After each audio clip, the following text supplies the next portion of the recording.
Greetings everyone, and I hope you're all shipshape and Bristol fashion out there, and welcome back to the channel for another Neca 1/12 scale figure unboxing and review.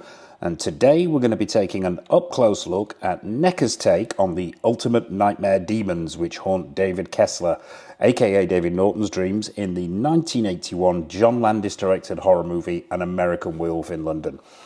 As always, it'll be a quick look at the box, then it'll be down onto the table for a look at all the accessories, then it will be out with the Nightmare Demon himself for a close-up look, then we'll be wrapping the whole thing up with the usual showcase at the end.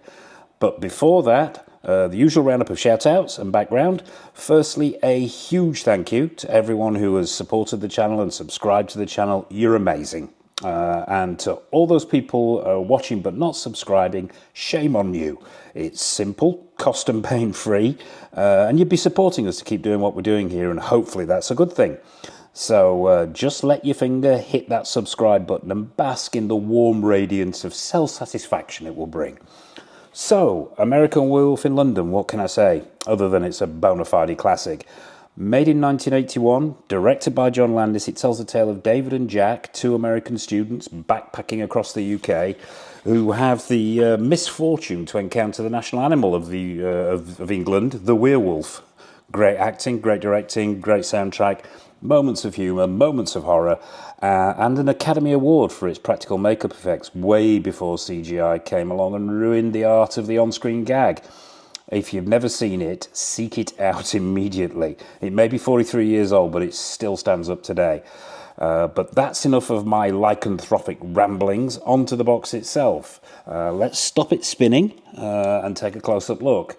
It's the usual gatefold box that we've come to expect from Neca, but what you've got on the front here, and they went through a phase of actually doing these, and I really do like them. You've got this holographic 3D sticker on the front of the box itself, and as you can probably see there when I turn it in the light, it has this lovely effect of the expressions changing, and also you've got the real depth to it. But what you've got on the front here are the four demons themselves, all surrounded by fire.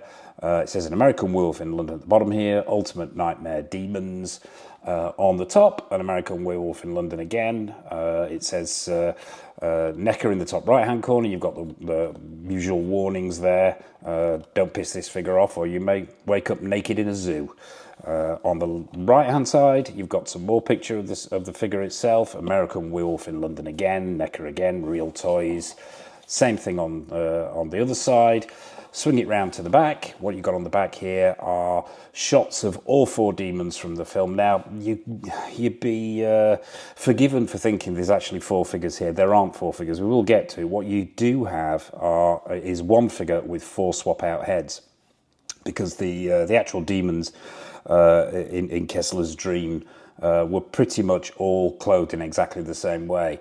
And for those who haven't seen the film, after being bitten, spoiler alert here, after having been bitten by the werewolf, Mr. Kesslers starts to have some very, very strange dreams, and one particularly horrific one is where these four guys burst into his home and slaughter his entire family. So yeah, you've got those pictures on the back there. As I mentioned before, it's that sort of that book effect that's fastened by Velcro. If you open it up, you've got behind clear plastic there, you've got a picture of the figure itself, there is the figure itself with all the accessories there. And on the left-hand side, you've got this rather nice group shot of the demons themselves. This is obviously the figures, but a very nice photo it is too. So yeah, as always, it's the usual high quality that we've come to expect from Neca. Some really nice packaging there, particularly this sort of 3D hologram on the front of the box itself. Yeah, very, very nicely packaged, looks fantastic. So the eagle-eyed amongst you may have noticed that the seals are still intact on this one. It's never been opened, so without further ado, we'll crack those seals open, dive down onto the table, and have a look at all the accessories this figure comes with. Okay, so here we are, down on the table with all the accessories that come with your American Werewolf in London Ultimate Nightmare Demons from Neca. We'll start with the hands as we always do. There's a pair already on the figure itself. We've got another pair here. They're all gripping hands and they're all designed for holding the weapons and this particular accessory as well, but we'll come to that. We'll start with the hands as we always do. You know me and my hands, and it's pretty much what we've come to expect from Neca. The sculpting's really, really nice here, meant to represent black leather gloves, obviously. You've got creasing in at the bottom of the glove there. You've got these seams in the glove itself. Paint applications are nice. There's creasing in the palms there. Just the usual high standard that we've come to expect from Neca, and really, really good paint applications to represent black leather gloves. So nice sculpt, nice paintwork, and pegged as always to go straight into the arms. So yeah, that's the hands. We'll put those to one side. Let's take a quick look at the weapons. You get 3 guns in total. Don't ask me what make and model these guns are, although I do think these are Uzis. One's an Uzi and one's an Uzi pistol, machine pistol. This could possibly be a Sten gun, but don't quote me on that. So what you're looking at here with this machine gun is it's a relatively simple sculpt. The paint applications are quite straightforward. The sculpt is nice. It's screen accurate. All 3 of the guns are very accurate to the guns that they use in the Nightmare sequence. Paint applications are relatively simple, although there is some speckling on here. I'm not sure if the camera's picking this up under this light, but there are dabs of sort of different coloured black paint on there to give it a little bit more depth. So it's not just black plastic; it has been painted. Yeah, so overall detailing is nice, sculpt is nice. The usual high standards we've come to expect from Neca. We'll just grab the other 2 briefly because I will imagine they're pretty much of the same quality. Yeah, we're looking at the same high quality here. Sort of no removable magazines or extendable stocks or anything like that. Not at this scale, but yeah, very nicely done. Nicely painted and screen accurate. So that's one Uzi, and I believe the Uzi machine pistol as well. Same story here. It's got this sort of shoulder, what I believe is some kind of shoulder attachment, and a handle here. This is very flimsy. I did notice this. Now, I'm not sure whether this is a handle or whether this is meant to fall back. As I say, I am no gun expert, but yeah, if you are picking this figure up, exercise a bit of caution there. That piece is very, very flimsy, but on the whole, as I mentioned before, screen accurate, nicely sculpted and nicely painted. So that's all the machine guns. Let's take a look at the knives. Once again, all one piece of sculpted plastic. Nice paint applications on here, nice silver paint on the blade itself, and some nice paint applications on the hilt as well. Nothing too fancy, but it absolutely does the job. And you get 2 versions of this knife.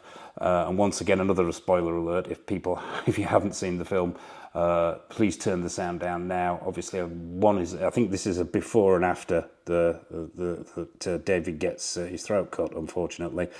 And you do have a blood spatter effect on the end of this one, which is pretty well done, yeah. As I say, for this scale, it's the same, the usual high standards we've come to expect from Neca. So yeah, those are the 2 knives. You also get this, which is once again at the risk of spoilering again. Those who've seen the film will know what this is. One of the demons actually, I believe, pulls a log out of the fire and continues and starts to torch the entire living room and the entire house itself at one point in the nightmare. But yeah. So what Neca have done here is recreated that in 1/6 scale. You've got this sort of wooden handle here.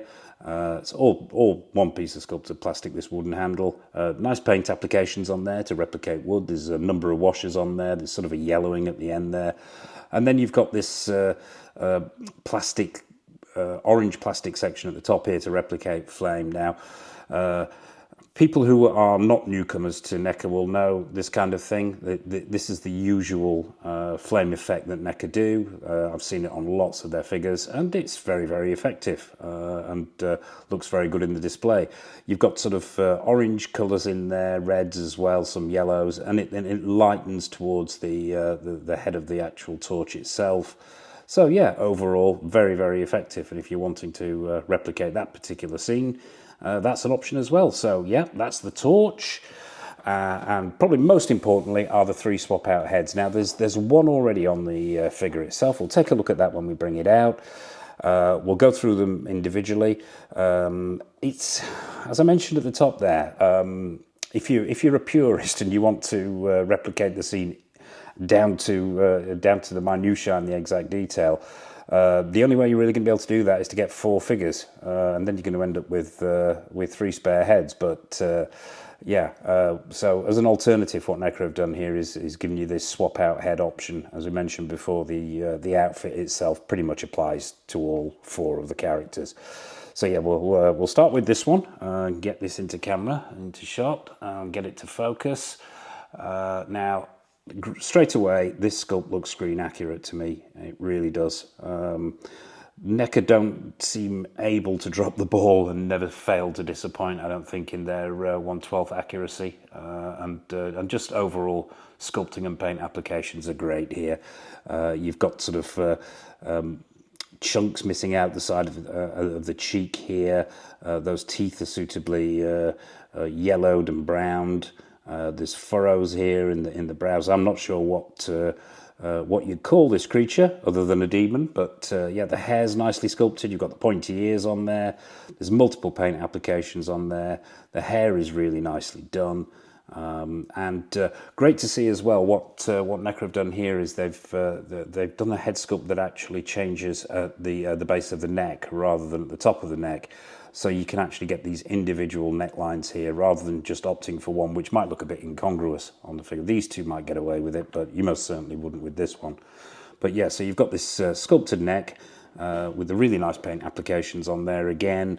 There's creasing in this neck, there's dry brushing on here to give it sort of texture and weathering.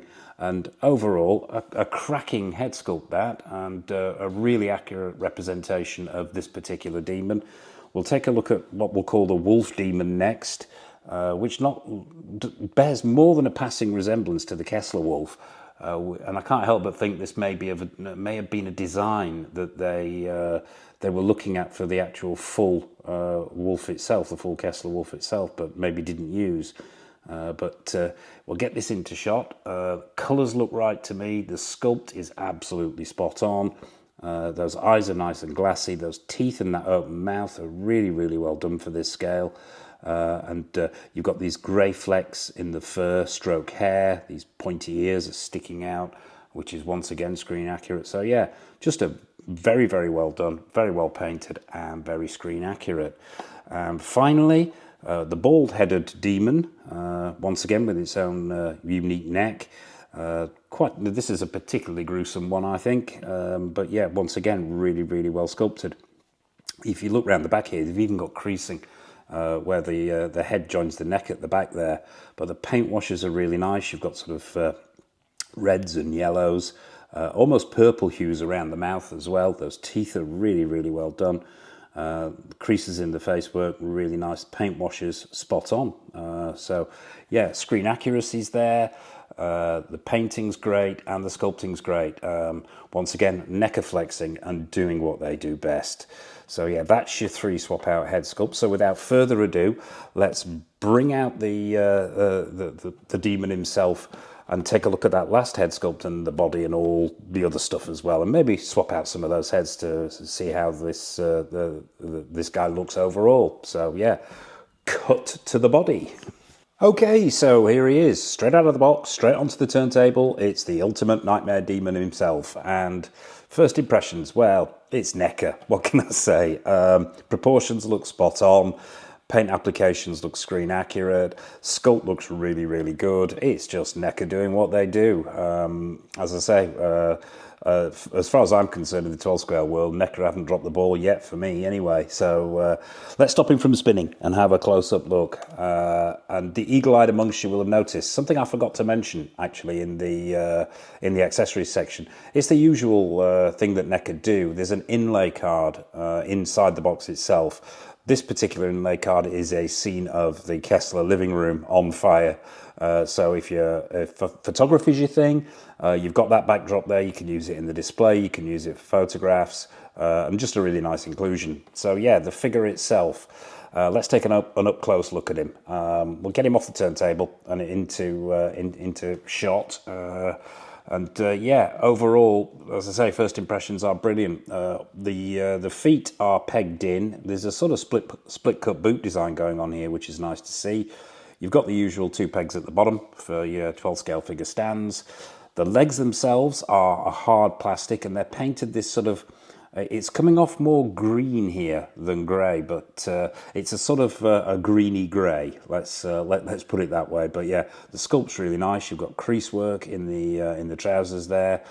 This crease work in the boots. The boots have got nice paint applications to give that leather effect. The actual jacket itself, the body of the jacket is a much softer plastic.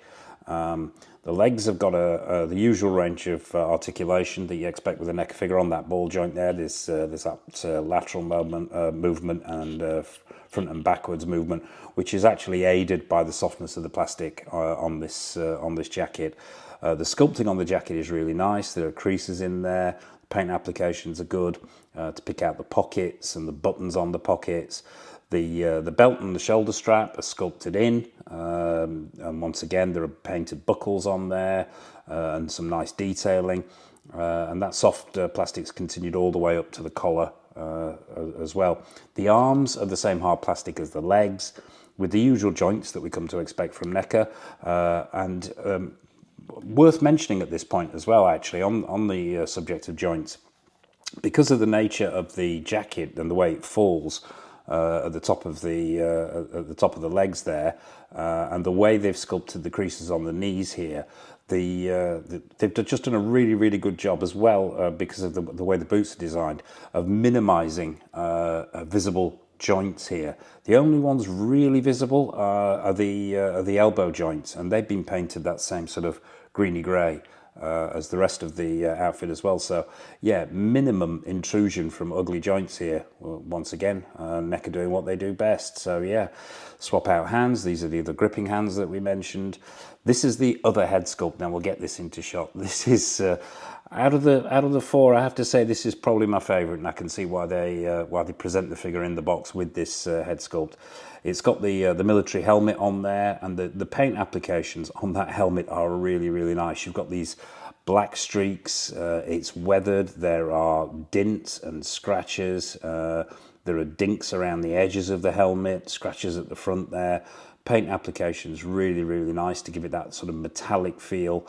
And the actual head sculpt itself, well, as you can see, if you have seen the film, you know that is very screen accurate. There are holes in the flesh. The flesh looks like it's falling off and rotted. You've got this protruding jaw with these enormous teeth that are really well painted. Sort of a purple hue on the inside of that mouth.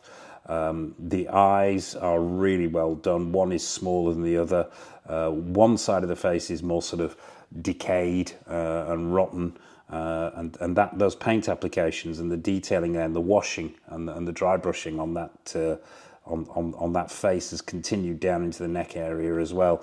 Got a full range of motion here, even though it is a fixed neck head sculpt. The range of motion is really good, and yeah. And if you're not happy with that one, and this is one of the easiest heads to remove I've ever come across in any Neca figure. Normally straight out of the box, as this one is brand new, they can be particularly stiff, but this one and the joints as well. Although it's going to make me a liar now, but the joints are quite easy as well. So none of that ridiculous stiffness. But yeah, it's just a case of we'll grab one at random here and yeah, just pop on the other head sculpt. But he said. This one is a little... we are encountering some of that new Neca figure situation, but yeah, that's not on properly. We'll try another one. That obviously needs some finagling. It might be a hairdryer job or some hot water, this one. Yeah, I think it is. This ball joint here is quite tough, but we've got that one on. But I mean, it's not difficult. It's not an issue. As I say, hairdryer, hot water. I think we're all pretty used to that routine now. But yeah, that's it with the. How can I describe that one? Well, we'll just call it head sculpt number 2. But yeah, relatively straightforward to swap out, and that's got that range of motion there as well. So really, it's entirely up to you. As I mentioned at the top there, if you are a completionist and if you're wanting to recreate that scene in 12 scale. I suppose the only real alternative is to pick up 4 of these figures, but yeah, there you have it. That is the ultimate nightmare demon from American Werewolf in London. So, final thoughts. And I'm going to try and get into freestand here, which is no mean feat with a Neca figure, as you probably know. But yeah, we'll see if we can get him spinning again, if he wants to. Yeah, our final thoughts. Well, it's Neca, as I say. I'm at the risk of repeating myself. It's Neca doing what they do best in 12 scale. The sculpt is phenomenal. The paint applications are absolutely on point.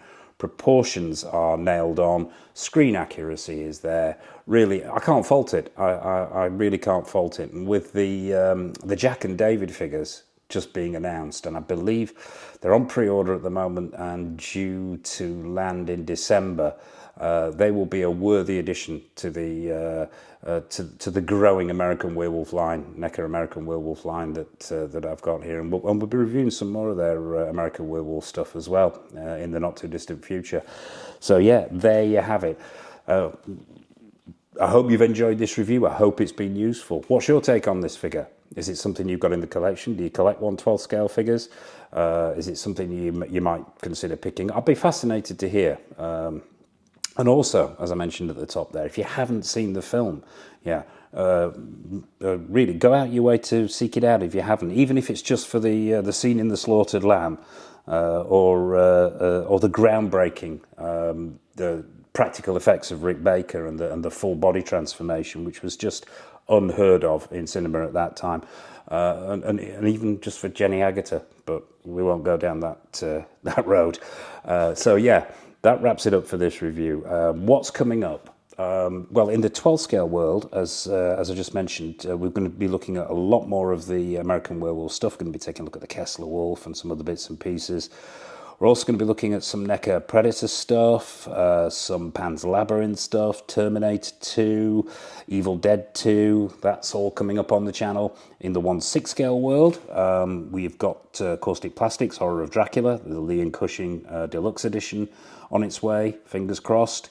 Org Toys, Duke Leto and Gurney Halleck from June. They'll be coming up pretty soon.